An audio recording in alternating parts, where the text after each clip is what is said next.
दिसायला किती कलरफुल दिसत आहेत, मस्त थोडेसे लाल थोडेसे गुलाबी, मस्त असे बीटचे पौष्टिक आप्पे आहेत.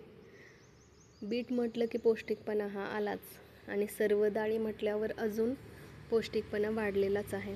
तर मस्त सॉफ्ट झालेले आहेत आप्पे. तर यासाठी मी तांदूळ, हरभरा डाळ, मूग डाळ, मटकीची डाळ, उडीद डाळ आणि मसुराची डाळ घेतलेली आहे. या डाळी सर्व एकत्र भिजू घालायच्या आणि तांदूळ वेगळे भिजू घालायचे. मस्त स्वच्छ धुवून हे 5 ते 6 तास हे भिजवून घ्यायचे तांदूळ आपल्याला. आता मस्त भिजवून झाल्यावर आपण ह्याचं पीठ काढून मिक्सरमध्ये वाटून घेतलेलं आहे आणि ते रात्रभर ठेवलेलं आहे. बघा किती मस्त फुगलेलं आहे ना पीठ.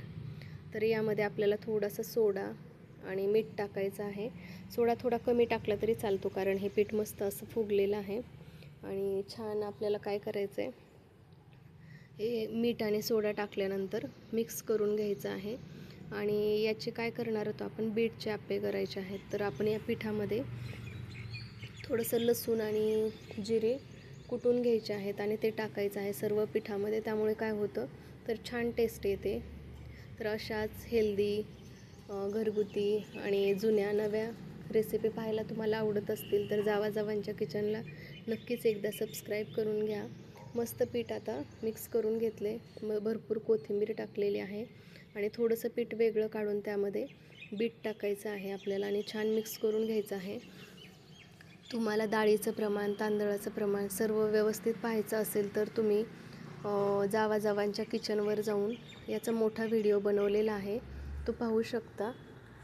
त्या व्हिडिओमध्ये सर्व डाळींचं प्रमाण वगैरे सर्व सांगितलेलं आहे.